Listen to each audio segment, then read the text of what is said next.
സല്ലല്ലാഹു അലാ മുഹമ്മദ് സല്ലല്ലാഹു അലൈഹി വസല്ലം. നിങ്ങളുടെ മഹത്വം എത്രമേൽ വലുതാണ്.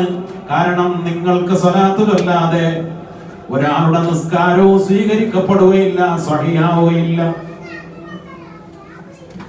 എന്തേ? അല്ലാഹുവിന്റെ റസൂലിന്റെ കുടുംബമാണ്. മുത്തനബി സല്ലല്ലാഹു അലൈഹി വസല്ലമ തങ്ങളോട് ബന്ധപ്പെട്ട എല്ലാത്തിനും വലിയ മഹത്വമില്ലേ? എന്നാ മദീനയുടെ പ്രത്യേകത? മദീനയുടെ പഴയ പേര് യദ്രിബ് എന്നായിരുന്നു. ഒരു നാടിന്റെ പേര് മാറുകയാണ്. എന്നിട്ടോ മദീന എന്ന് പറഞ്ഞ ഒരു പേരല്ലല്ലോ. മദീന ദുബൈ, മദീന അബുദാബി, മദീന കാസർഗോഡ് ഒക്കെ പറഞ്ഞോടെ.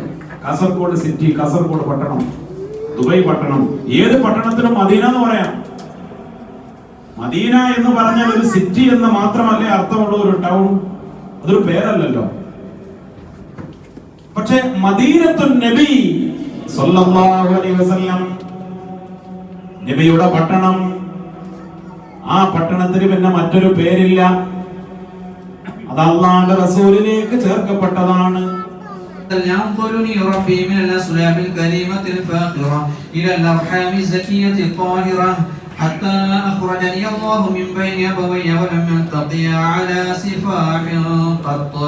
بالعربي أنت تطلع بيننا في الكواكب كالبدور بل وأشرف منه يا سيدي خير النبي.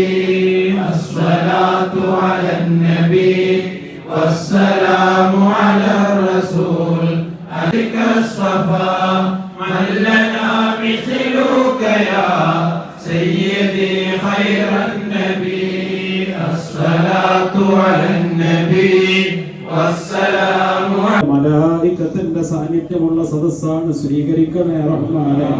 മുത്തുനബിയുടെ മജ്ലിസാണ്, കബൂലാക്കണേ അല്ലാഹ്. അവിടത്തോട് സലാം പറഞ്ഞ സദസ്സാണ്, സ്വീകരിക്കണേ റഹ്മാനേ. ഞങ്ങളുടെ ദുആ നീ കബൂലാക്കണേ അല്ലാഹ്. ഒരുപാട് വിഷമങ്ങളും പ്രയാസങ്ങളും സങ്കടങ്ങളും വേദനയുമായി വന്നവരാണ്.